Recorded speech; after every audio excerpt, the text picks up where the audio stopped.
말씀입니다. 우리 찾으신 줄 알고 마태복음 6장 19절에서 24절까지 있는 말씀 저 여러분 한 절씩 돌아가며 읽겠습니다. 너희는 너희를 위하여 보물을 땅에 쌓아두지 말라. 거기는 좀과 등록이 해하며 도둑이 구멍을 뚫고 도둑질하느니라.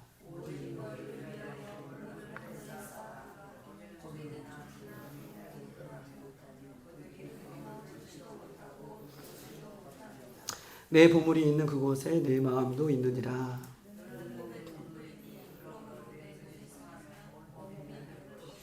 눈이 나쁘면 온 몸이 어두워질 것이니 그러므로 내게 있는 빛이 어두우면 그 어두움이 얼마나 더하겠느냐.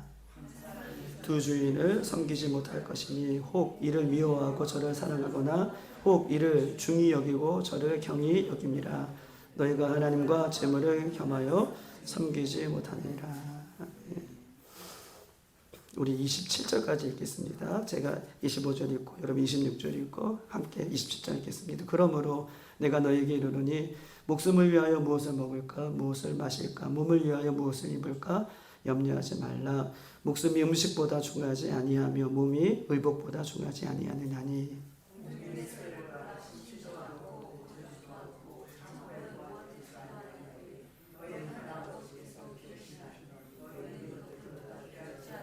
다 같이 너희 중에 누가 염려함으로 그 길을 한 자라도 더할 수 있겠느냐. 아멘. 기도해 주셔서 우리 목회자들 수련회를 잘 다녀왔습니다. 어저께는 제주도에서 8시 반 비행기였는데 연착이 되어서 두 비행기가 연착이 되는데 청주로 가는 목사님 비행기가 연착이 됐고 또 8시 반 올라오는 비행기가 연착이 돼서 여기 김포공항에 도착하니까 10시 반이 되었어요. 그리고 집에 가니까 11시가 좀 넘는 시간에 이렇게 기도해서 잘 도착했고요. 또 목사님들 오랜만에 이렇게 뵈니 또 목사님들끼리만 또 나눌 수 있는 또 어떤 목회 현장에서 일어나는 수많은 기도 제목들이나 또 앞으로 우리가 목회를 어떤 하나님의 뜻을 위해서 해야 되는 건가 이렇게 선배 목사님들 후배 목사님들 이렇게 함께 나누는 시간을 늦게는 새벽 1시 반까지 이렇게 나누고 이렇게 잘 목사님들과 함께 지내다가 잘 왔습니다. 올해는 감사하게도 입이 부러뜨리지 않아가지고 입술이 부러뜨리지 않아가지고 잘 왔습니다. 어쨌든 너무 뵙고 싶었고 또 수고해 주신 우리 전사님 또 섬겨주신 모든 성도님들에게 진심으로 감사를 드립니다. 성경에 보면 성경은 구약도 그렇고 신약도 그렇고 다 하나님의 예수님의 약속으로 되어진 말씀이 성경 말씀이다라고 얘기할 수 있는 것이죠. 성경 말씀은 다 약속으로 되어 있어요. 구약의 약속이든 신약의 약속이든.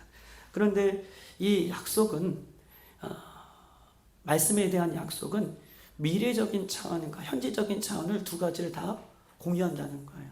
그러니까 약속은 우리가 부모님들하고 약속을 할 때에는 야 내가 어느 시간 어느 때에 그 약속을 지키마 라고 약속을 하듯이 그 하나님께서 주시는 말씀의 약속이라는 것은 미래적인 차원과 현재적인 차원 앞으로 내가 너희들에게 이렇게 해줄게 앞으로 이런 날이 있을 거야 라고 한 약속은 미래적인 차원이라면 하나님의 약속은 예수님의 약속은 현재적인 차원도 동시에 다 갖고 있는 것이죠.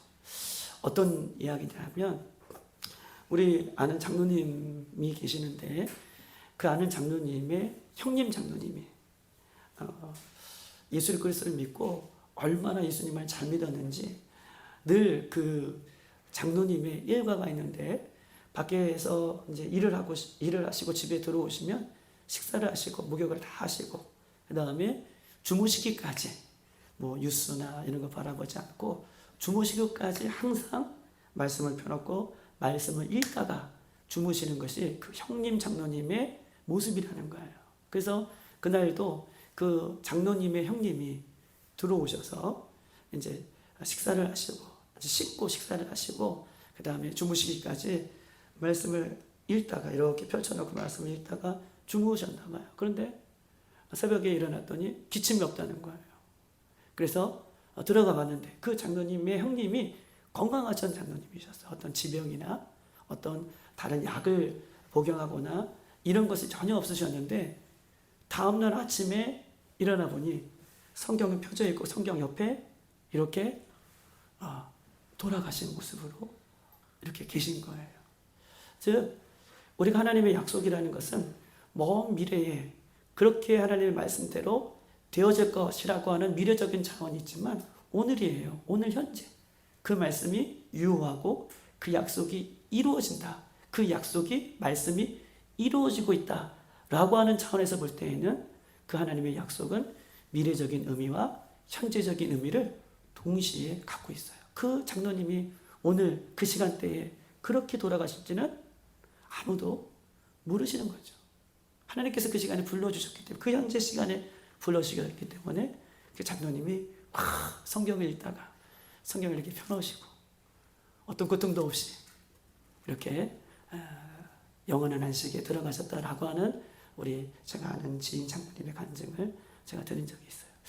하나님의 약속은 반드시 이루어집니다. 그런데 보세요. 하나님의 약속은 미래적인 차원도 있고 현재적인 차원이 있기 때문에 우리는요, 믿음과 신앙 안에서 이 말씀을 날마다 잘 분별할 수 있는 분별력이 있어야 돼요.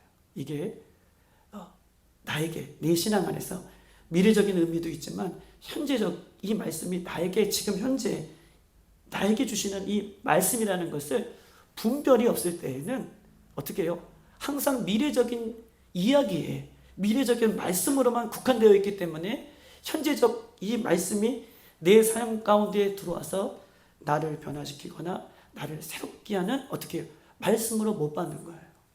그러니까 하나님의 말씀은 두 가지 차원에서 모두가 이루어질 것인데 그것은 나의 현재 지금 상황 가운데도 하나님 말씀은 그대로 그렇죠. 이루어지고 있다 라고 하는 그런 믿음의 분별력이 있을 때에 이 말씀이 나를 변화시키고 하나님의 말씀이 나를 새롭게 하는 말씀으로 우리가 받는다 라고 하는 것을 서두에 말씀을 드리는 것입니다. 그렇다면 오늘 하나님의 말씀 우리에게 약속인데 말씀대로 그대로 이루어질 것인데 나의 신앙과 나의 삶 가운데에 하나님의 말씀을 하나님의 말씀대로 이루어주지 못하게 하는 하나님의 약속대로 그것이 성취되지 못하게 하는 방해하는 요소들이 몇 개가지 있는데 하나님의 약속의 말씀을 내 삶 가운데 그대로 이루어지고 내 삶 가운데 그대로 성취되는 것을 방해하는 요소가 무엇인지 오늘 본문을 통해서 그 요소를 세 가지가 있는데 세 가지는 다 못 보고 오늘 두 가지만 오늘 말씀을 비추어서 내 신앙에 하나님의 말씀이 들어와서 그 말씀이 열매를 맺지 못하게 하고 말씀대로 이루어지지 못하게 하는 방해하는 요소가 무엇인지 오늘 말씀을 통해서 오늘 본문을 해석해 보도록 하겠습니다. 첫 번째는요, 우리의 신앙을 나의 믿음의 생활을 방해하는 첫 번째 요소는 물질이에요. 가장 예민한 부분이죠. 우리 사람들, 우리가 예수님 다시 오실 때까지 가장 예민하게 반응하는 것 가운데 반응할 수밖에 없는 것 가운데 하나가 이 물질인데 우리의 신앙을 방해하는 요소 중에 하나가 이 물질에 대한 얘기를 예수님께서 하고 계시는 것입니다. 21절 보면 이렇게 써 있어요. 예수님께서 내 보물이 있는 곳에 내 마음도 있다. 내 보물이 있는 곳에. 내 보물이 누구의 보물이에요? 너의 보물이 있는 곳에 너의 마음 중심도 거기 있다라고 이야기를 하고 있는 것이에요. 이 말을 좀 해석해보면 이런 말을 좀 해석해보면 물질이 있는 곳에 물질을 가지려고 하는 우리의 내 마음, 욕심의 마음을 얘기하는 거예요. 물질이 있는 그곳에 물질을 더 갖고 싶어하는 욕심의 마음을 얘기하는 거예요. 물질이 있는 곳에 내 마음이 있다라고 하는 것은 이 마음은 물질이 있는 곳에 그 물질을 더 많이 갖고 싶어하는, 더 많이 추구하려는, 더 많이 가지려고 하는 그 욕심의 마음을 예수님께서 지금 지적하고 있는 것입니다. 물질의 욕심은요, 우리의 영적인 눈을 가려요. 그래서 갑자기 물질 얘기하나 보세요. 21절 보면 내 보물이 있는 곳에, 이 보물은 물질 얘기예요. 내 보물이 있는 그곳에 내 마음도 있다 라고 21절 말씀하셨던 예수님께서 갑자기 뭘 얘기하셨냐면 22절, 23절에 눈에 대한 얘기예요. 눈. 보는 눈. 물질이 있는 곳에 내 마음이 있다. 그 마음은 물질을 더 가지려고 하는 욕심의 마음이에요. 99억 가진 사람은 99억이 얼마나 커요. 근데 몇 억을 갖고 싶어 하신다고 그러죠? 사람들이. 100억을 갖고 싶으려고 그렇게 욕심을 부린다고 하잖아요. 만족함이 없이. 그런데 갑자기 물질, 그 보물 얘기하시다가 예수님께서는 뭐라고 얘기하시냐면 22절, 23절 눈에 대한 얘기해요. 눈은 몸의 등불이다. 눈이에요. 근데 눈이 어두워지면 어떻게 해요? 온 몸을 밝힐 수가 없대요. 눈이 어두워지면 온 마음을 밝힐 수가 없다는 것은 눈이 어두워지면 내가 코가 어떤지, 내 귀가 어떠는지, 내 손이 어떠는지 나의 몸 상태를 알 수가 없다라고 이야기를 하고 있는 것입니다. 즉 다시 말해서 우리가 물질에, 보물에, 내 마음, 욕심의 마음으로 내 영적인 눈이 가려지면 그때 그 이상은 살아계신 예수님을 바라볼 수 없다는 거예요. 내 몸을 바라보지 못하는 것처럼 물질이 얼마나 우리의 신앙을 열매 맺게 못하고 우리 신앙을 주님 앞으로 나아가지 못하게 하는 큰 요소인지 예수님께서는 이 물질에 우리의 눈이, 우리의 마음이 어두워지면 더 이상 누굴 바라볼 수 없다? 맞아요. 예수님을 바라볼 수 없다. 라는 이야기를 하고 싶으셔서 지금 물질을 얘기하시고 보물을 얘기하신 다음에 갑자기 눈에 대한 이야기를 예수님께서 제자들에게 하고 있는 것입니다. 디모데전서 6장 이렇게 써 있죠. 6장 10절 돈을 사랑하는 마음이 일만하게 뿌리가 되나니 이것을 탐내는 자는 미혹을 받아 믿음에서 떠나 많은 근심으로 자기를 찔렀도다. 돈을 사랑하는 것이 모든 악의 일만악이라는 것은 만 가지 악의 뿌리가 되는 거예요. 모든 악의 근원이라는 거예요. 물질을 사랑하는 것이. 모든 악의 뿌리가 된다. 즉, 이 물질을 사랑하는 마음은 모든 악의 뿌리가 될 뿐만 아니라 오늘 디모데전서 6장 10절에도 믿음에서 떠나 많은 근심을 하게 한다. 어떻게 해요? 물질을 사랑하는 그런 욕심의 눈이 우리에게 딱 장착이 되면 예수님을 바라볼 수 없고 십자가를 바라볼 수 없고 하나님을 바라볼 수 없고 저 천국을 바라볼 수 없기 때문에 그때부터는 하나님을 떠나게 되는 거예요. 바라볼 수 없기 때문에 예수님을 떠나게 되는 거예요. 그래서 예수님은 우리의 신앙을 가장 방해하는 요소 중에 첫 번째로 그 물질에 대한 이야기를 제자들에게 하고 있는 것입니다. 사랑하는 여러분, 물질은요 하나님께서 우리에게 주신 것인데 물질 자체가 나쁜 것은 아닙니다. 성경은요 어디에서든 이 물질 자체가 나쁘다고 표현하고 있는 것은 아니에요. 성경에 어디를 찾아봐도 이 물질 자체가 어떤 보물 자체가 나쁘다고 이야기하지는 단 한 군데도 없어요. 뭐가 나쁜 거예요? 물질을 사용하는 내 자신의 마음 상태를 얘기하는 거예요. 하나님께서 주신 이 물질은 너무나 복된 거죠. 6일 동안 열심히 일하고 6일 동안 열심히 일한 것을 대가를 받는다는 것은 우리에게 축복인 거예요. 할렐루야. 물질은 나쁜 거 아니에요. 하나님께서 주신 것은 귀한 거예요. 복된 거예요. 그런데 이 물질을 하나님께서 이 주신 것을 내가 어떻게 사용하느냐, 이 마음의 상태가 문제라는 것을 예수님께서는 오늘 본문을 통해서 우리에게 이야기를 하고 있는 것입니다. 너희를 위하여 보물을 쌓아두지 말아라. 여러분 19절 한번 보십시다. 자, 시작. 너희를 위하여 보물을 땅에 쌓아두지 말라. 거기에는 좀과 도둑이 하며 도둑이 구멍을 뚫고 도둑질하느니라 라고 얘기하고 있습니다. 그러면서 20절에는 그 보물을 하늘에 쌓아두라 라고 얘기해요. 이런 보세요. 이 말씀하시는 거예요. 물질은 나쁜 것이 아닌데 그 물질을 사용하는 사람이 이 땅을 위해서, 나를 위해서, 오직 이 땅의 것들만 위해서 사용하면 안 된다는 거예요. 물질은 나쁜 것이 아닌데 그 물질은요, 물질을 허락하신 누구를 위해서? 하늘에 쌓아두라. 하나님을 위해서 쌓아두라. 이 이야기를, 우리의 마음 상태를 주님께서는 점검하는 거예요.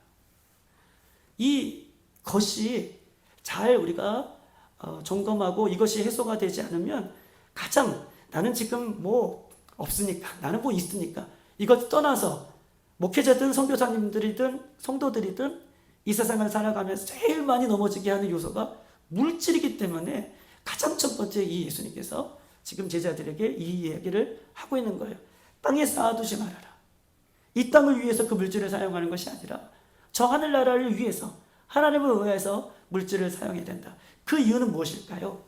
여러분, 우리는요 하나님의 청지기들이에요.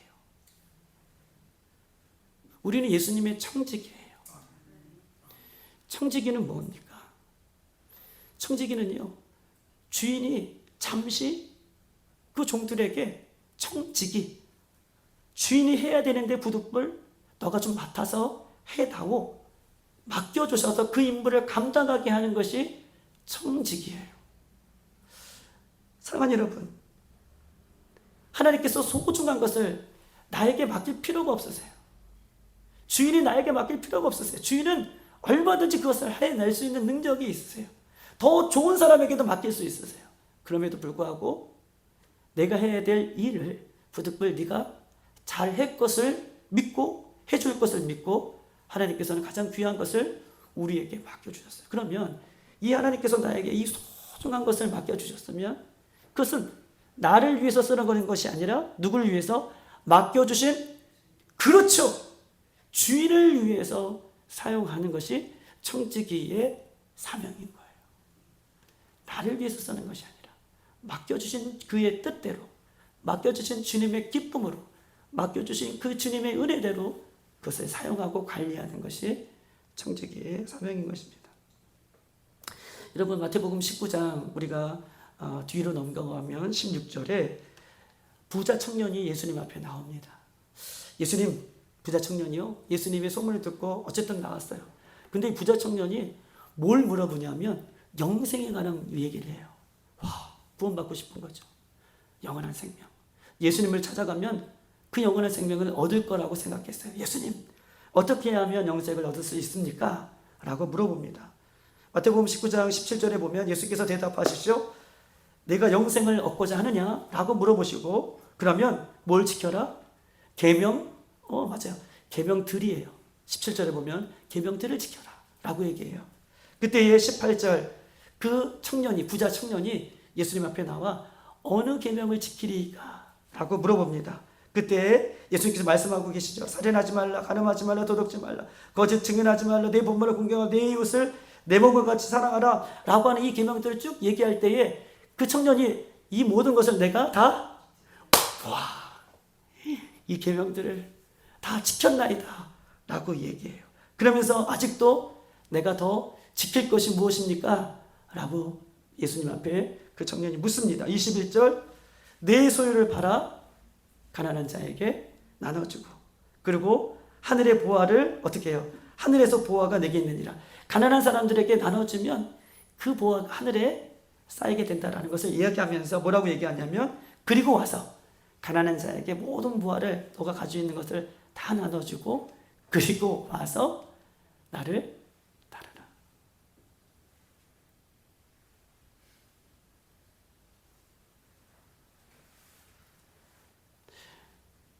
예수님은요, 영생을 얻기 위해서 찾아온 그 청년에게 해답을 가르쳐 주셨어요. 여러분, 두 주인을 섬길 수 없다는 이야기를 좀 여기서 하고 싶은 거예요. 물질의 힘이 얼마나 큰지 그거 가난한 사람에게 나눠주고 나를 따르라 라고 얘기해요. 그런데 보세요, 이 청년은요, 물질이 얼마나 그의 삶에 지대한 영향을 끼쳤는지 뭐예요? 영생을 얻을 수 있는 방법을 예수님으로부터 들었어요. 영원한 생명이에요. 여러분, 영원한 생명과 1000억, 100억 이거 바꿀 수 있겠어요? 저는 못 바꿔요. 영원한 생명이 더 중요하죠. 영원히 사는 거 중요하죠. 이 땅에서만 100억이 필요한 거고요. 이 땅에서만 1억이 필요한 거고요. 이 땅에서만 100만 원이 필요한 거예요. 저 영원한 천국에 가져갈 수 있는 거, 그 영원한 생명, 이것이 소중한데 그 영생을 얻을 수 있는 방법을 알고도 그 부자 청년은 근심하여 예수를 떠나갔다. 여러분 보세요. 오늘 본문 6장에서도 물질에 눈이 어두면 뭐가 되는 거예요? 근심하며 하나님 바라보시, 예수님 바라보지 않고 떠나게 된다라는 얘기를 또 해요.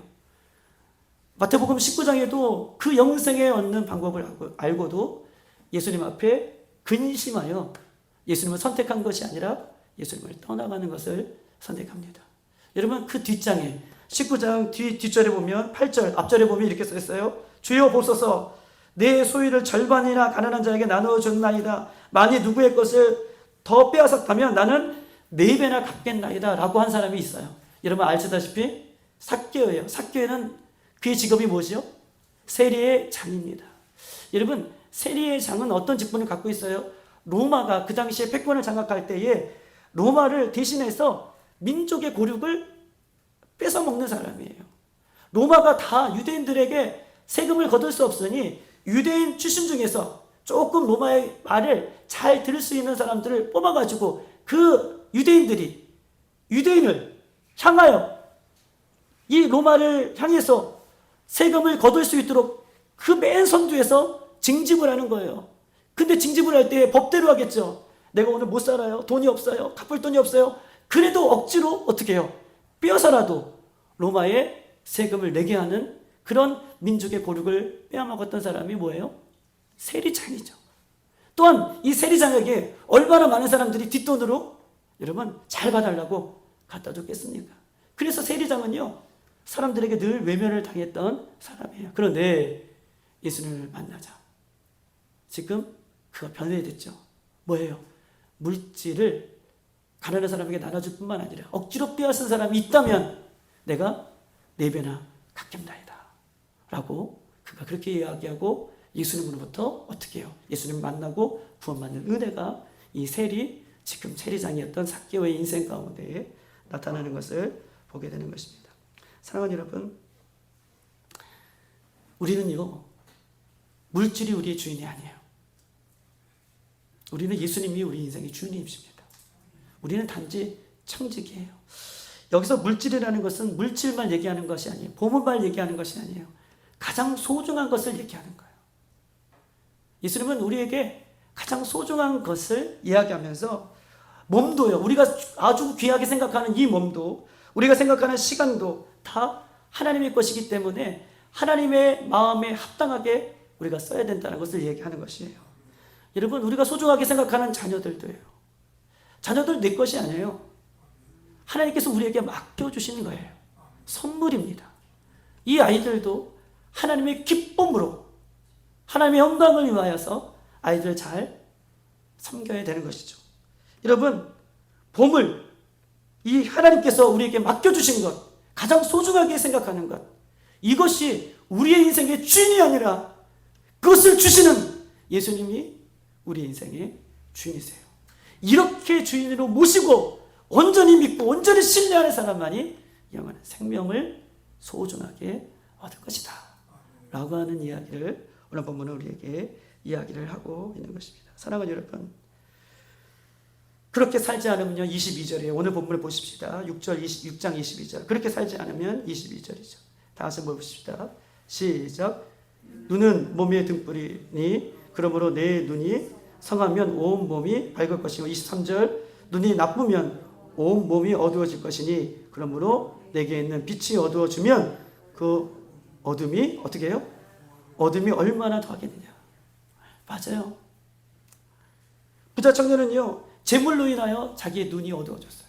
그리고 그 인생에 어둠이 찾아왔다는 것을 23절에 그 본문을 통해서 우리에게 이야기를 하고 있는 것입니다. 그러면서 마지막 24절 다시 한번 읽어볼까요? 시작. 한 사람이 두 주인을 섬기지 못할 것이니 혹 이를 미워하고 저를 사랑하거나 혹 이를 중히 여기고 저를 경히 여김이라. 너희가 하나님의 재물을 겸하여 섬기지 못하리라 라고 얘기해요.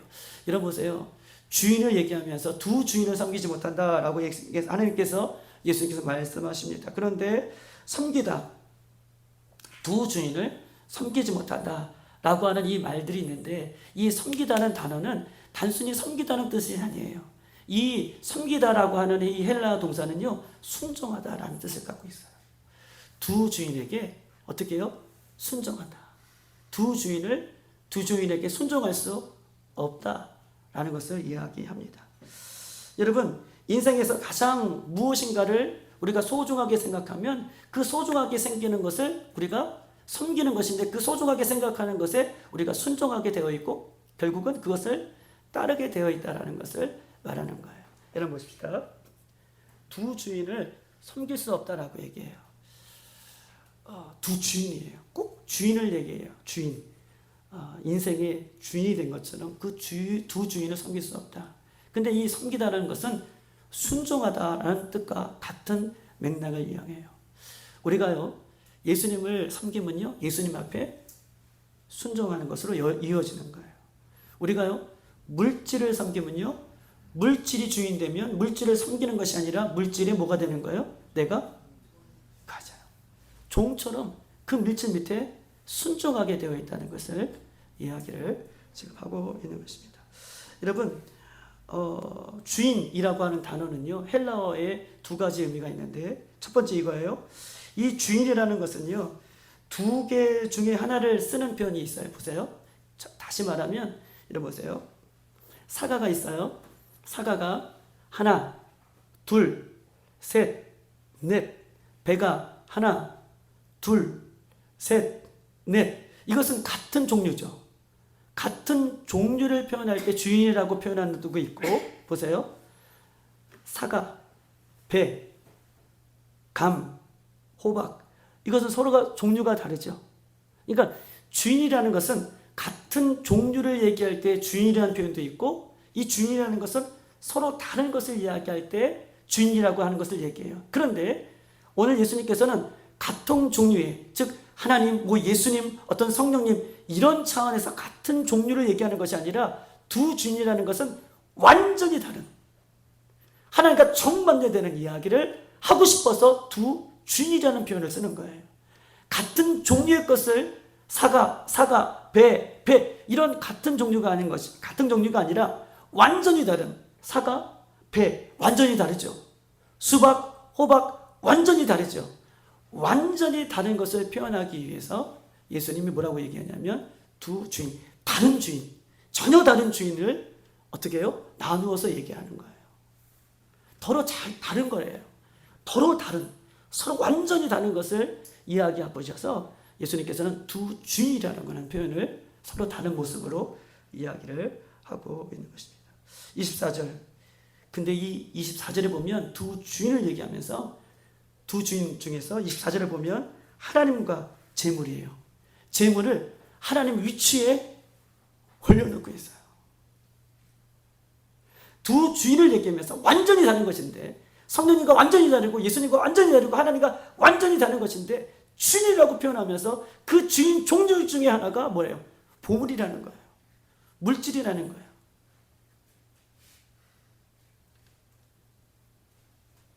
재물의 종이 되어서 재물을 섬긴다는 것을 이야기를 하고 있는 것입니다. 둘 다 섬기지 못한다는 거예요.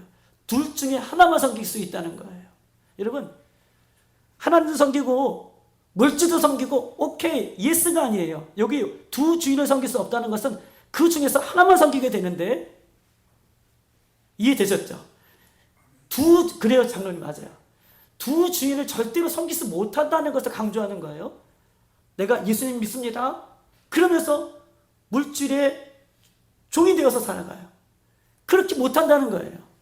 예수님을 사랑하면 물질의 종이 되어서 살아가는 것이 아니죠. 물질을 섬길 수가 없다는 거예요. 물질은 나쁜 것이 없는데 그것을 내 인생에 빼앗기지 않는다는 거예요. 이해되셨죠? 반대로 내가 물질의 주인 되어 살아가요. 물질이 내 인생의 주인으로 살아가요. 그렇다면 그 사람의 인생을 보면 예수님은 죄송하지만 그 인생의 주인이 그렇죠? 아니라는 것을 얘기해요. 두 주인을 절대로 섬길 수 없다라고 하는 표현으로 이 정확하게 나누어서 두 개의 종류를 나누는 표현으로 헬라어 표현은 그렇게 주인을 가려서 우리에게 이야기를 하고 있는 것입니다. 사랑하는 여러분, 우리는요, 예수님을 우리 인생의 보물로, 물질의 모든 것의 주인으로 우리는 예수님만 바라보며 섬기는 우리들이 되기를 주님의 이름으로 축복합니다. 성경은요, 우리 인생의 주인이 반드시 예수님이라고 가르치고 있습니다. 다른 것은 절대로 주인이 될 수 없음을 우리에게 이야기를 하고 있는 것이에요. 우리의 진짜 보물이 예수님인 인생만이 예수님으로부터 영원한 구원을 얻을 수 있다는 것을 강조해서 우리에게 이야기를 하고 있는 것입니다. 여러분, 비록 가난하게 산다 할지라도, 병이 들고 직업이 없고 또한 사업이 망할지라도 우리 인생에 주님이 주인으로 그렇게 섬기고 살아가는 사람이라면, 여러분, 그것이 진짜 예수님이 보물로 살아가는 사람이라면, 여러분, 하나님께서 그 인생을 반드시 책임져 줄 거예요. 그 이후에 뭐라고 얘기하시냐면, 내일 위해 염려하지 말아라. 공중에 나는 새를 봐라. 왜요? 그 예수님이 우리 인생이 뭐가요? 주인이시기 때문에 그래요. 이것이 믿음이에요. 절대로 섬길 수 없어요. 두 주인 섬길 수 없어요. 하나님을 섬겨야 되는 거예요. 이 시대에는요, 예수님만 섬기셔야 돼요. 얼마나 만몬이, 물질이 주인되어 살아가는지 몰라요. 물질이 나쁜 것이 아니에요. 보물이 나쁜 것이 아니에요. 그것을 섬기는, 그것을 따라가는, 그것을 주인되어 살아가는 우리가 문제라는 거예요. 여러분, 이 시대에 바른 분별력을 가져서 그 어떤 것이 우리를 유혹하더라도 우리 예수님만 온전히 바라보는 우리들이 되길 주님의 이름으로 축복합니다. 이런 보세요. 시편 119편 56절에 이렇게 써있어요. 내 소유는 이것이니 곧 주의 법도를 지키는 것이라. 내 소유는 이것이니 곧 주의 법도를 지키는 것이라. 시편 119편 56절이에요.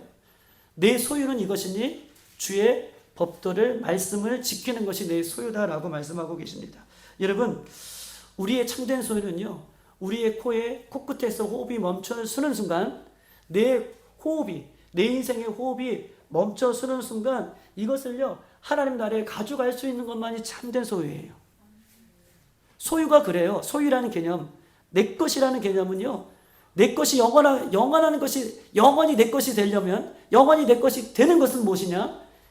내 인생의 호흡이 멈추는 순간, 하나님 나라에 가져갈 수 있는 것만이 내 참된 소유예요. 아무리 이 땅에 많은 것을 갖고 있어도 호흡이 멈추는 순간 이 땅에 내려놓고 하나님 나라에 가져갈 수 없는 것이라면 그것은 나의 참된 소유가 아니라는 것이죠. 근데 시편 119편에는 참된 소유는 이것이니 뭐라는 거예요? 주의 법도를 지키는 것이라. 하나님의 말씀대로 살아가는 것만이 나에게 참된 소유예요.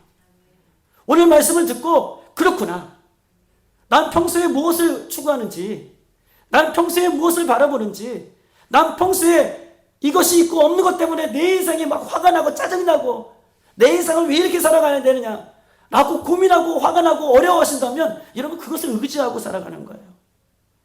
여러분, 이 세상에 참된 소유는 하나님의 말씀대로, 예수님의 말씀대로 살아간 것만이 하늘나라에 가져갈 수 있는 것인데, 오늘 말씀을 듣고 내 인생의 주인이 예수님이십니다. 그렇군요. 예수님 다시 한번 확인시켜 주셔서 감사합니다. 내가 세상에 살지만, 세상에 물질을 벌고 세상에서 열심히 살지만, 그렇습니다, 하나님께서 나에게 맡겨주신 것이군요. 내가 하나님을 위해서 쓰겠습니다. 뿐만 아니라 내가 그것에 종이 되어 살지 않겠습니다 라고 내가 예수님을 의지하고 살아가는 것, 이렇게 마음을 새롭게 하는 것, 이것만이 하늘나라에 가져갈 수 있는 거예요. 이것만이 영원하는 거예요. 사랑하는 여러분, 오늘 예수님만이 우리 인생의 참된 주인인 것임을 우리가 다시 고백할 수 있는 우리들이 되기를 소망합니다. 두 번째는요, 마지막이에요. 세상의 염려가 우리의 신앙을 앞으로 나가지 못하게 해요. 첫 번째는 물질이에요. 물질이 종이 되면 앞으로 나갈 수 없어요. 두 번째는요, 세상의 염려입니다.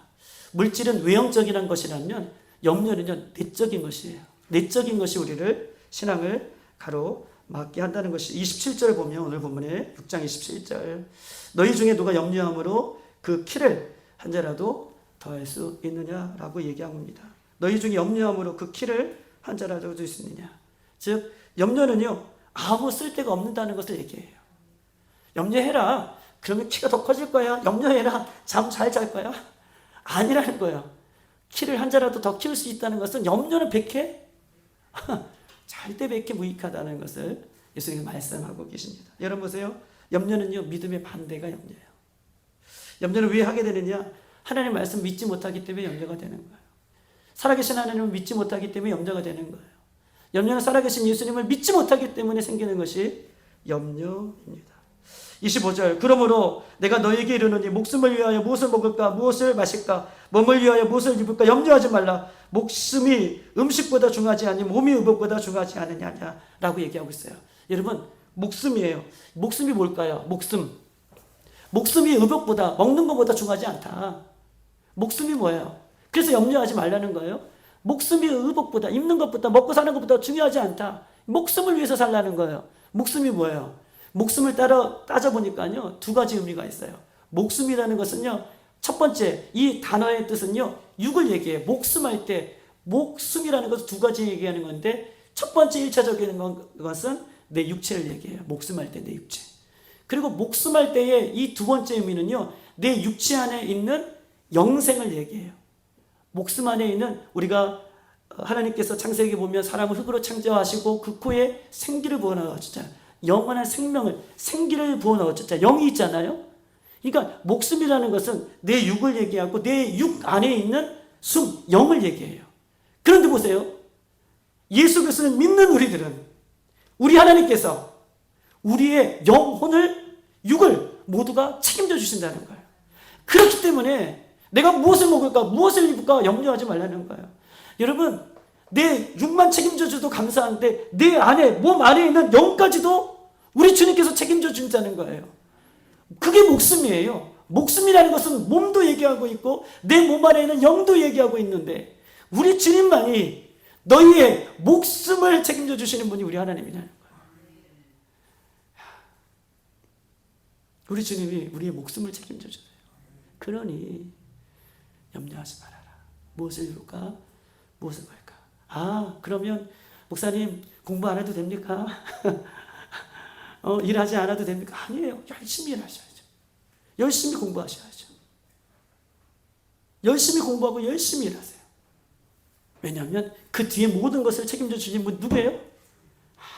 이게 바른 신앙이에요. 이게 건강한 신앙이에요.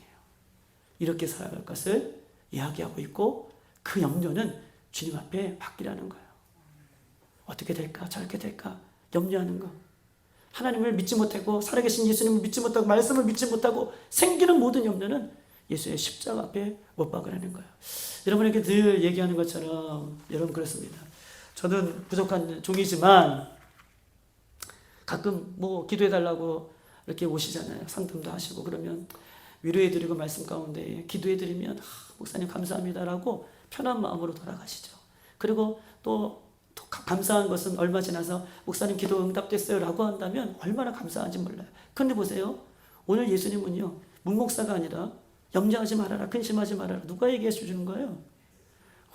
예수님이 직접 오늘 우리들에게 염려하지 말아라. 무엇을 입을까? 무엇을 먹을까? 무엇을 할까? 염려하지 말아라. 예수님은 우리의 목숨을 지키시는 분이 우리 주님이시다 하는 것을 기억하셔서 우리의 신앙을 자꾸 힘들게 하는 거, 다른 것을 주인 삼아 살아가는 거, 자꾸 염려하는 거, 근심하는 거, 걱정하는 거, 우리 주님께서 다 알고 계시는데 그렇게 하는 것들이 우리 신앙을 방해하는 것이다 라고 이야기를 하고 있는 것입니다. 사랑하는 여러분, 염려는요, 늘 예전에도 말씀드렸듯이 하나님과 가까워지면 우리에겐 평안이에요. 근데 하나님과 멀어지면, 예수님과 멀어지면 그때부터 뭐가 생기는 거예요? 염려하게 생기는 거예요. 내가 염려가 생겼다. 지금 내가 영적인 상태가 뭐예요? 멀어져 있는 거예요. 내가 염려와 근심과 걱정이 있다. 주님의 이름을 부르면서도 내가 안에 염려와 근심이 있다. 내 영적인 상태가 지금 예수님과 멀어져 있기 때문에, 말씀과 멀어져 있기 때문에, 물론 말씀 보죠. 기도하죠. 그러나 그 말씀을 내가 아멘으로 믿음으로 바라보지 못하기 때문에 내 안에 자꾸 염려하거나 근심하거나 섭섭하거나 이런 것들이 찾아온다는 거예요. 염려를 죽게 맡기세요. 염려를 목사에게 맡기지 말고, 염려를 남편에게 맡기지 말고 죽게 맡기세요. 그 해결해 주시는 그 죽게 맡기시면 주님이 우리를 책임져 주십니다. 사랑하는 여러분, 한 가지만 얘기하고 마칠게요. 그 아우슈비츠라고 할 때 유대인들을 죽일 때 아우슈비츠 안에서도 살아나는 사람들이 있대요. 다 학살돼서 죽은 것이 아니라 그 가스실에서 그 모진 사람이 살 수 없는 그 수용소에서 살아남는 사람들의 대부분 조사해 봤더니 그 사람들은요, 소망이 있는 사람들. 내가 살 수 있을 거야. 막 사람들이 죽어가는 모습을 보면서 난 죽을 거야. 두려워, 떨고 근심하는 사람들은 다 죽어요. 그런데 그 안에서도 나는 그래요, 저 자리에 살 수 있을 거야. 말씀을 붙들고 기도하고 주님께 소망을 든 사람은 죽은 사람도 있겠지만 대부분 살아난 사람들을 통계적으로 내보면 그런 소망이 있는 사람들이 그 모든 죽음의 고통에서 살아났다라고 이야기합니다. 여러분, 오늘 두 주인을 섬기지 말아라. 섬기는 것은 그 밑에 들어가서 순종하게 되는 것인데 우린 주님만을 섬겨라 라고 얘기하시고 염려를 죽게 맡겨라. 이 두 가지 얘기하는 것은 예수님이 우리도 할 수 있다는 것을 얘기해 주는 거예요. 어려운 것을 우리에게 가르쳐 주시는 것이 아니라 야 빌라델피아 성도들아, 우리 할 수 있어. 우리 할 수 있어. 그러면서 소망을 주시는 말씀이에요. 근데 이 말씀을 내가 소망 가운데 품고 믿음 가운데 품고 나아가면요, 그렇게 되는 거예요.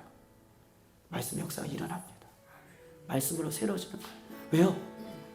아우스비츠에서도 그 죽음의 문턱에서도 소망을 품은 사람은 살아났더라고요. 오늘 이 예수님의 말씀을 듣고 내가 그렇게 살겠습니다.